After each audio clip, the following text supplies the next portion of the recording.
Hello, hello, hello. What's going on, America? How you doing today? How's everyone doing?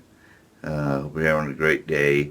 Weather outside is perfect today. It's like perfect. Well, it's windy. Yesterday was actually a perfect day. It was more like go on a picnic kind of day. And today, it's still a nice day, but the wind has picked up, so I can't forget about that. That's the way it is. It's March 3rd, 2023. My name is Michael Tomlinson. I am an American tear.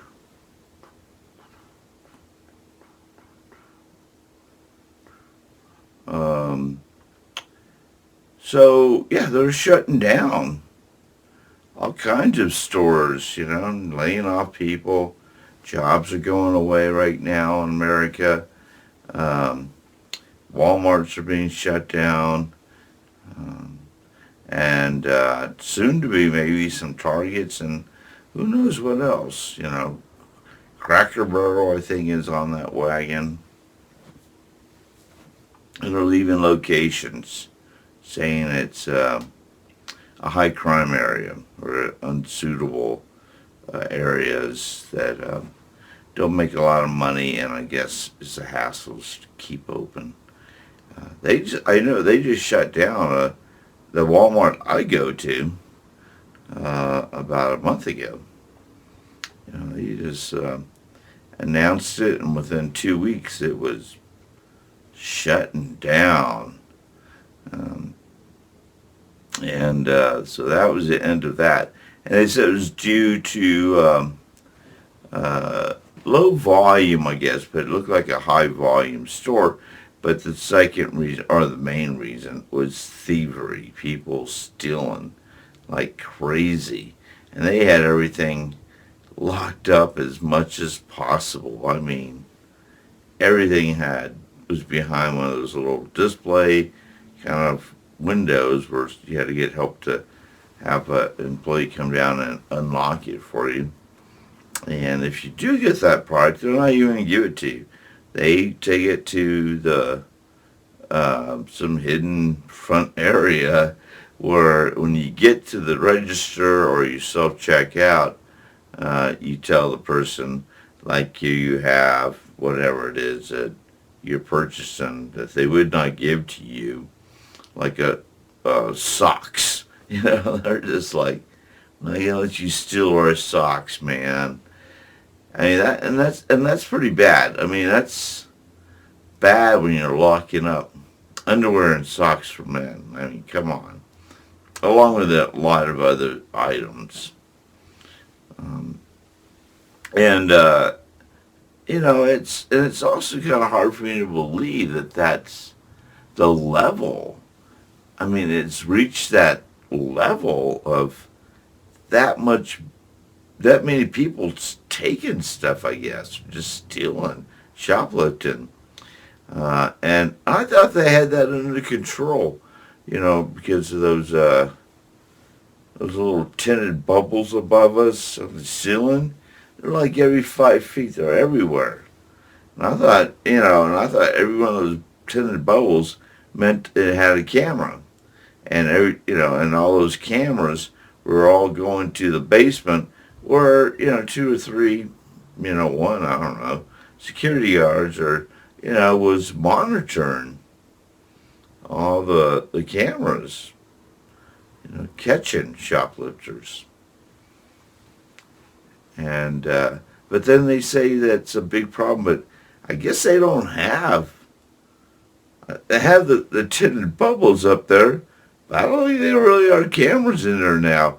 And nor that whole thinking in my head, like somewhere in the basement, there's a bunch of monitors all set up where some security person can go through and zoom in and see what people are doing. I always felt like I was being monitored by cameras, in a Walmart or Target, anyways. But I guess it's not true. I mean, if that's, but people still got away with stealing.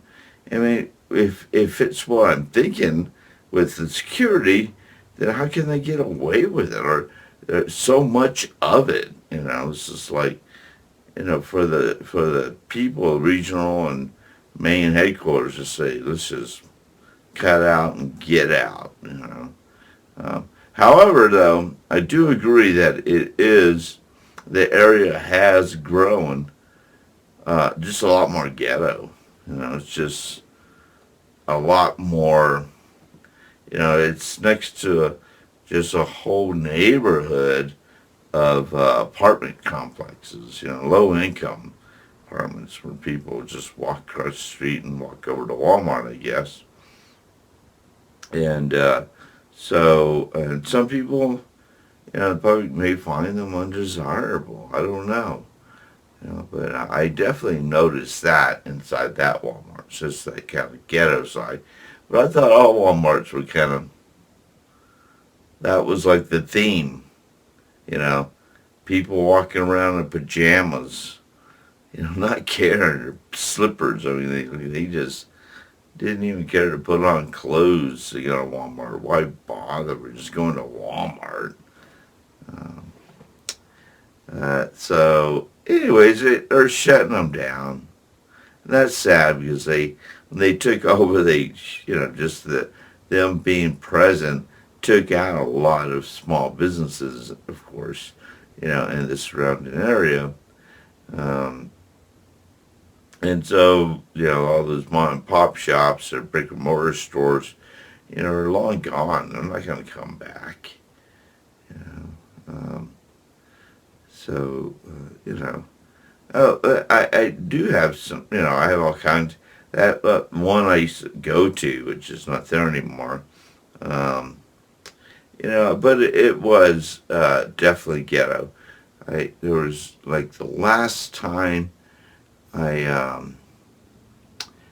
this was in the past year, this past like 6 to 8, 9 months, ago, and I haven't told anybody the story, like what happened, because shit just happens to me a lot, that I can't even talk about it. It's just way too much stuff to talk about. But I'll share this one ghetto incident that I was a part of inside the Walmart. And so I'm doing a return, and I have my item, and I'm walking over to the lineup. And as I'm walking to the lineup, there's this guy at the end of the line. Looks kind of roughed out. A little bit of street edge on him, like, he's from the streets. And he's rubbing his eye, right, as I'm walking up. But he's rubbing his eye with his middle finger, like as if like if he was, like it was some hidden suggestive way of saying F you, like to the store or life or whatever. Maybe he's just having a bad day. And, so as I'm walking up, he's doing this with his eye and middle finger, and we make eye contact, right? About 10 feet before I get to the line. And the whole time I'm walking, I don't break eye contact with the guy. And he doesn't break eye contact with me. He's staring right back. I mean, we're just like eye to eye, and we're not really, nope, not really reacting in any real way. I'm just staring at him, staring at me. And it felt like he was trying to intimidate me. That's what it was. And I wasn't going to be intimidated by this dude. Even if he had tattoos on his face, and he looked like he just got out of the penitentiary, like last month, with his tattoos and, and all that kind of stuff. Just very, like, ready to go kind of guy. Like a prison mentality, kind of, vibe or aura about him. So I'm walking up, he's staring at me, I'm staring at him. Eventually, close enough to where I walk behind him, and he's just, he's not gonna let go of this issue, man. He's already freaked out that we've had this eye contact for, well, that lasted, I don't know how many seconds at 10 feet of area. But, and then he looks at me and he goes, "Man, what's your problem?" And I said, "I don't know, what's your problem?" I don't know. And he goes, "Well, why are you staring at me?" I said, "Well, because you're staring at me.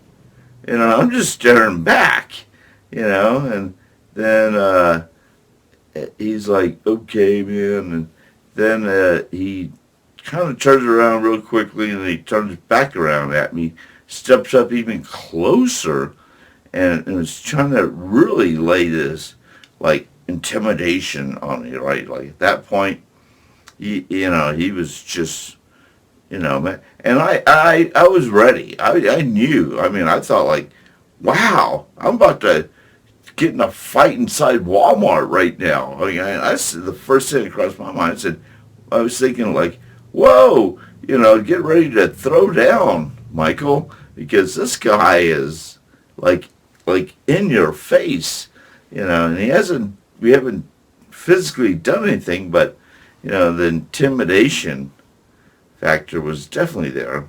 And I wasn't feeling intimidated, and that was his problem. I wasn't backing. I wasn't scared, to be honest with you.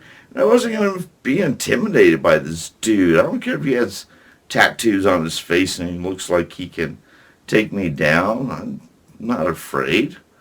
That's I've been hated on by, like I said, for most of my whole life. So it's not like a new thing, for a real evil person to really come at me, man, and really want to, irritate me or get me to react. But I didn't react, and then he's staring at me, and then he says, "F you!" And then he turns around. And that was kind of the end of the conversation. And that's what happened. I mean, that's really what happened inside that Walmart. And I don't know if that was just everyday life with everyday Walmart people, or if it was just another incident that I'm just going through, because like I said, I go through these incidents pretty frequently, and for randomly no reasons. And so, and he turns around, and by that point, though, everybody caught on to what was going on, right? There was a guy that walked up beside me over there, and he leaned against the wall, and it was just like a regular bystander kind of guy. But he let me know, like, way after the fact, he was, the reason he got that close or was leaning against the wall, just in case something went down. He was going to try to jump in, too. Help, he was going to be my protector of sorts, right? And I appreciated that when he told me that, like when I was leaving. He's like, "Man, you okay?" And I said, "Yeah," and I was. I wasn't freaking out. But he let me know he had my back. Just a stranger, individual guy.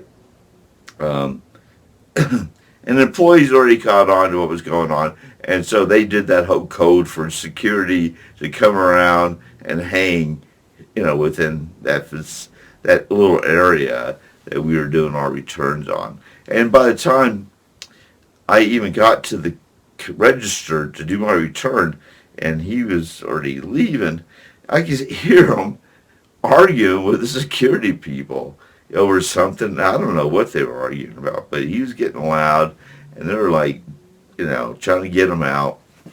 And so that was just something I just randomly walked into. I don't think it was really geared toward me, like, oh, there's that guy. It's just that I just walked in on it. I just walked into it, and had to deal with it, randomly deal with those issues that we're doing to each other. And we're like Americans, we don't have to, we're adults. You don't have to treat each other that way. Just because you're having a bad day doesn't mean you can, do your whole I flip off the world thing, whatever that was, and, or try to intimidate other people around you to make them feel less than or lower than, than you. So you can feel better, or more, I don't know, like the bully you're supposed to be. Um, and that's not really the point. Thank you for listening to the story, though.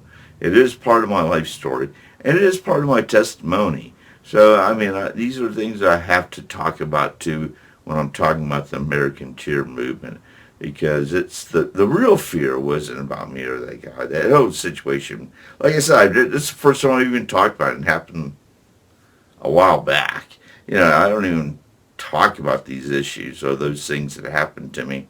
But it did make me, it did remind me, because we were talking about Walmarts, and that Walmart that closed down that I went to, that's where that incident happened. And I can see why. I believe the CEO when he says we're just gonna have to shut that one down because it is just pretty much just ghetto, and we're losing. People are just stealing stuff.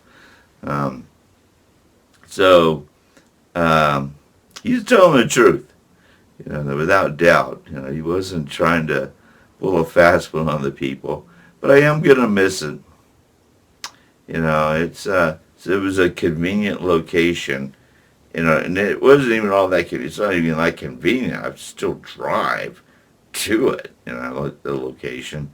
But there were other things and institutions that I would go to at the same time. So Walmart would be part of the list of tasks that I'm doing. And so I had to go to the Walmart on the other side, further away, yesterday. But nevertheless, people in that neighborhood, in that low income area, are not going to have access to the groceries, the facilities, all the home, toiletries and things like that. Now they're all just gone. Prescription drugs, cash and checks, so that's going to be a big hit, just in that immediate area. These are low income people, man. A lot of them don't have cars, they don't, and they have to take a bus to, a different Walmart. I don't know, man. I'm sure it's going to be an inconvenience for them, but, and what am I getting around to saying? It's affected everyone, I guess, is what I'm trying to say. We're all in it together. The people who would go there and shop it and I would drive there was convenient for me, even though it really wasn't that close. And the people that lived, like, across the street from it, are going to miss it more, because I'm sure a lot of their life revolved around going there, and especially getting food, like groceries and stuff like that. And these are low income people. Mm. And that's just a sad thing to see. And if you think about that multiplying across America, for how that's going to have its impact, and it's going to play out on America and American tiers, where it's kind of lame. It's very like, wow, well, and I hear that maybe I'm catching buzz that Target may be a part of it too now. I'm not sure, but even if the Target thing happens to, it's beyond that though. There's just all kinds of people. McDonald's is closing down too, closing down, some McD's and things like that. People are just losing jobs or losing locations, and it's a big chain reaction. It's a domino effect that's just started, and how that's going to affect all Americans is going to really be up to us. And I mean us is like we the people. This is why we have to join together to somehow work around it, soften the blow, understand the circumstances around it. Because that's why I said we're under like corporate control. They decided to set up shop and take down all the businesses around them, and then they decide to leave and leave in a really vacant economic, like economy um, aquarium is the word I come up right now, but that's not the word I'm looking for. But its own aquarium of economics, around that one specific Walmart, which is going to have the impact too. That's what's happening, and that's why we got to join together so we can work on solutions, so we can move forward, so we can join together and not allow, corporations, I guess, like I said, just to tell us what they decided to do or not to do, and we just have to go along with it. And I've spoken about this Walmart thing in past videos too, so it's not a new subject. And